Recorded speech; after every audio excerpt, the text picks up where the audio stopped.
Estamos ahora con la arquitecta Matilde Martínez. Nos dijeron cuando consultamos cómo abordar el tema del marco referencial para explicar de qué se trata y por qué hubo tanta polémica en el recinto, por qué el concejal Elena dijo que los proyectos ni siquiera debieron llegar al ámbito legislativo formal.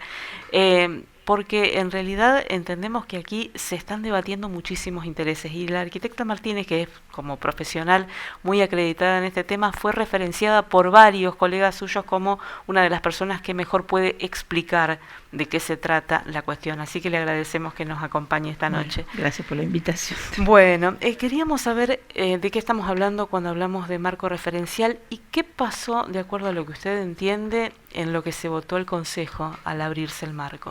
Bien, creo que ya lo explicaron incluso Andrea hace un rato, ¿no? Que el marco referencial básicamente es el límite entre lo urbano y lo rural. Lo refrescamos porque es muy técnica la cuestión. Sí, pero bueno, la gente quizás no es un límite que se materialice, digamos, pero el que vive en la ribera de la ciudad, en los bordes de la ciudad, lo conoce. ¿Dónde empieza el área urbana? ¿Dónde empieza el área rural? Ese límite se establece porque a esta altura de la historia, los que estamos en el tema sabemos que cuanto más densas son las ciudades, más chiquitas son las ciudades, no tan extensas, es más barato vivir en ellas y es más cómodo vivir en ellas. Entonces, hoy el urbanismo, no acá en la provincia de Santa Fe o en Argentina, sino en el mundo, trata de que las ciudades sean más densas, o sea, que estén ocupados todos los lugares y que no crezcan si no es necesario, digamos. Que es lo que está pasando ahora, no es necesario que se amplíe esa línea divisoria.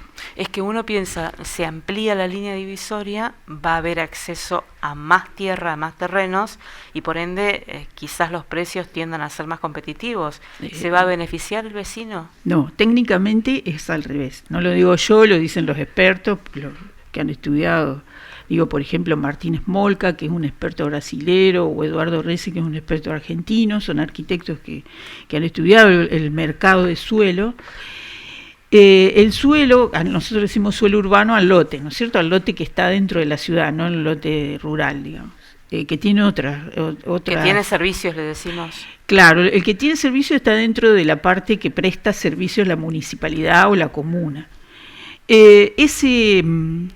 Ese lote, el precio de los lotes fundamentalmente está dado por la ubicación. Si vos recibís 2 lotes, uno está frente a la Plaza San Martín y el otro en Paso Vinal, por más que tengan la misma superficie, nunca van a valer lo mismo. Claro. Porque su ubicación es lo que les da, digamos, fundamentalmente su precio. Y además la ubicación es una condición que no podemos cambiar. ¿No es cierto? Podemos construirla arriba, podemos arborizar, pero no podemos cambiar la ubicación. Así que eso es una condición que la diferencia a la tierra del resto de los productos. No podemos decir, como he escuchado, funcionarios, candidatos que dicen la tierra o los lotes son como las manzanas, que cuando hay más bajan el precio. No es así. Lo que va a pasar con esta ampliación del marco es que todos los precios de los lotes en la ciudad de Esperanza van a aumentar al extenderse el lugar que ocupa la ciudad. ¿Por qué? Porque supongamos hoy que tenemos en Polter un lote que cuesta $30.000. Estos loteos que van a ir más afuera no van a vender a menos de $30.000 sus lotes. Por ende, el que tiene un polter va a decir, si ese que está más lejos vale 30, el mío vale 40, y así va a ir pasando, digamos, qué sé yo, hasta, una calle Ameguino, y después el que está cerca del parque va a decir, el mío también más vale, hasta que llega al centro de la ciudad, que ese porcentaje se va subiendo. Eso pasa en todas las ciudades. A medida que se extiende la ciudad, sobre todo con densidades bajas, aumenta el valor de la tierra y aumenta también el costo de los servicios, porque es más lejos para ir a trabajar, estás más lejos para ir a los centros de salud, estás más lejos para la municipalidad hacer alumbrado, barrido y limpieza. Claro, el arquitecto Blanchini había dicho van a aumentar los precios de los servicios, pero usted le agrega Esto el precio del de la tierra aumento también de va a la aumentar, tierra. claro. ¿Y qué hubiese podido hacer el Ejecutivo o los concejales ante una situación como esta? Porque todo el mundo quiere acceder a su lote. En este momento sabemos que ha aumentado el número de personas que alquilan. Muchos menos acceden a la Claro. compra del terreno. Bueno, pero hay un descalce entre los ingresos y lo que vale la tierra, ¿no es cierto? La tierra aumentó muchísimo el valor en los últimos años, en los últimos 20 años. En 2010 ningún gobierno local estaba preocupado por tener tierras. Hoy sí. Es muy bueno. La gestión actual recibió un banco de tierra, una cantidad de tierras municipales ya loteadas, ya listas, digamos, para distribuir. Pero ¿cuánto le costó a la gestión de Meiner lograr eso? Mucho, mucho, porque es difícil hoy acceder a la tierra. Claro, y entiendo que la demanda sigue vigente, y si uno quiere, digamos, escuchar el argumento oficial es, bueno, tenemos la posibilidad de que la ciudad se siga extendiendo, de que aparezcan más terrenos, ¿por qué no los vamos a habilitar? De hecho, el marco urbano, el marco referencial ya se abrió. ¿Hubiesen podido hacer otra cosa? Por empezar, tendrían que haber captado valorización inmobiliaria. Para que vos te des una idea, o la gente se dé una idea, Sí. Hoy una hectárea rural en el alrededor de Esperanza, un promedio cuesta $10.000. Estamos hablando de precios reales, porque después también hay que tener en cuenta una cosa: el mercado inmobiliario es un sector absolutamente oscuro del mercado. Empezando por la ponderación que hace el Estado cuando nos cobra el impuesto inmobiliario, la valorización fiscal. Sí, la también valorización es fiscal relativa. está re baja, pero digo, si vos ves, vas a ver propagandas de inmobiliarias o de desarrolladores en la que no pueden decir sus precios. Uh-huh. Porque el precio real no es el precio que se escribe.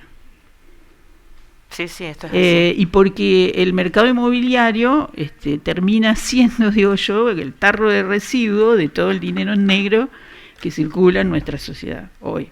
El dinero del narcotráfico, el dinero de la política, el dinero de los negocios industriales o agrarios que está en negro, va a parar al mercado inmobiliario, porque es una manera de blanquearlo. Entonces decía... Entonces, que lo que digo es que es difícil establecer, cuando yo digo, bueno, la hectárea rural cuesta $10.000 promedio, estoy diciendo el precio real, no el precio que puede figurar en algunos documentos, digamos, ¿no? Uh-huh. Bueno, cuando un gobierno, no sino cualquiera, pasa una hectárea rural a una hectárea urbana, está aumentando su precio en un 400%. Es decir, al pasarla, el solo hecho de decir, bueno, esto se puede urbanizar, hace que la hectárea pase de $10.000 a $400.000. Impresionante. Claro. Entonces, por eso nosotros decimos que en ese acto los gobiernos deben tener la posibilidad de captar algo de esa ganancia. Estamos hablando del 3%, por ejemplo. El 3% sería $12.000 por hectárea. Yo no las conté, pero son muchas las hectáreas que se habilitaron. No hubo ninguna captura de valorización inmobiliaria. Esa valorización inmobiliaria, ese 3%, en otros países llega al 5 o al 10, hubiera permitido para la municipalidad, en general van a lo que para nosotros es el INMUA, o sea, los entes que se ocupan de vivienda, de hábitat. Uh-huh.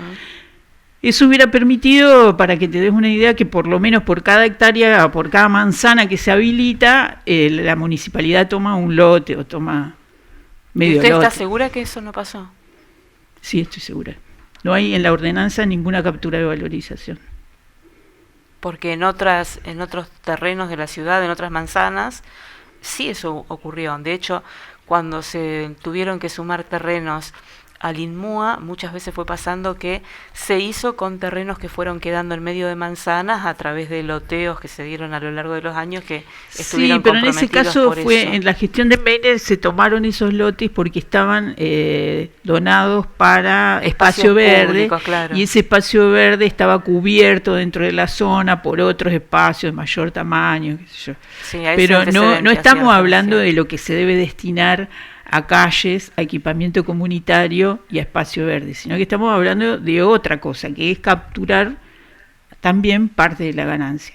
Cuando yo digo que esa hectárea de 10.000 pasa a $400.000, no es que ahí esté contando los gastos ni el precio de venta.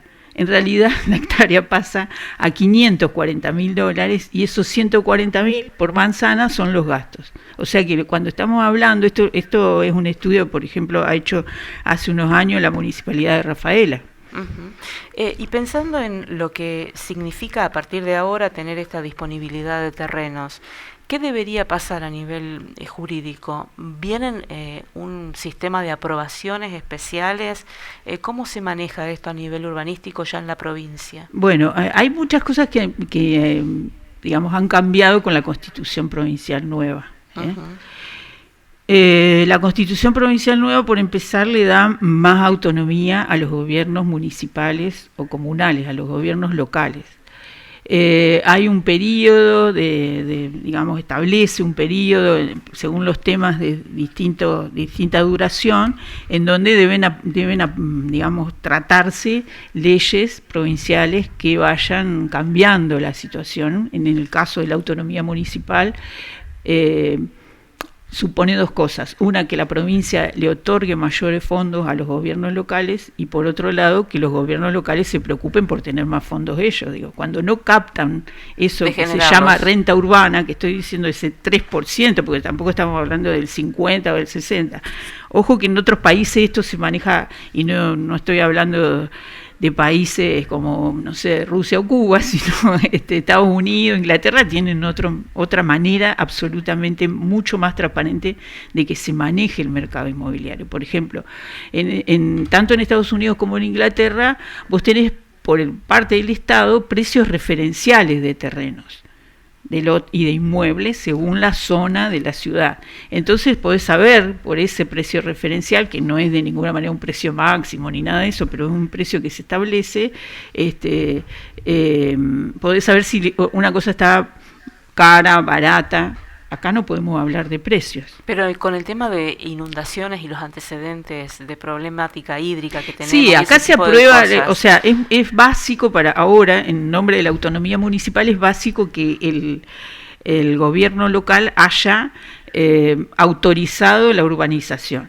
Eso quiere decir que para el gobierno local ese lugar es urbanizable. Después tiene que cumplir una serie de normativas de impacto ambiental, de estudio hídrico provincial. Pero el primer paso ya está dado, ¿no? La provincia no va a intervenir entonces. Sí, no puede interviene, pero es muy difícil que contradiga lo que dice el gobierno local.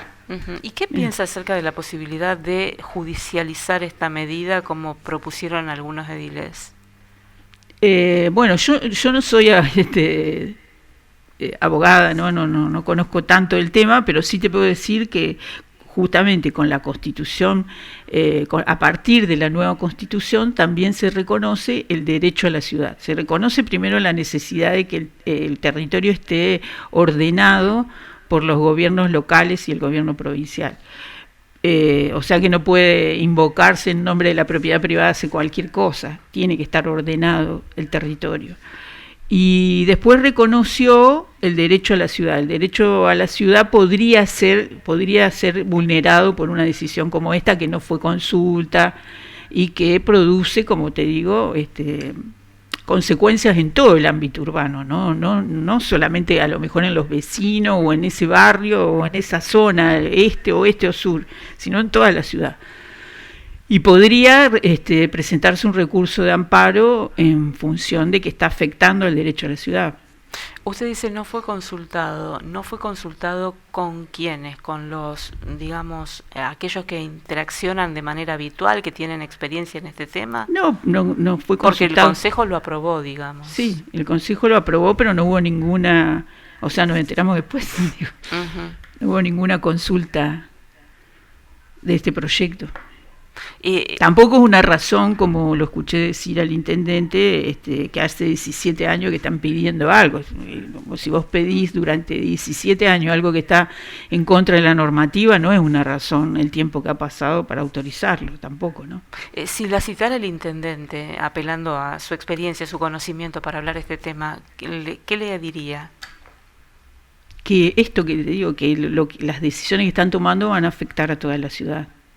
Cuando hay muchos terrenos todavía vacantes dentro de la zona que estaba abarcada por el marco referencial anterior, todavía hay mucho para ocupar.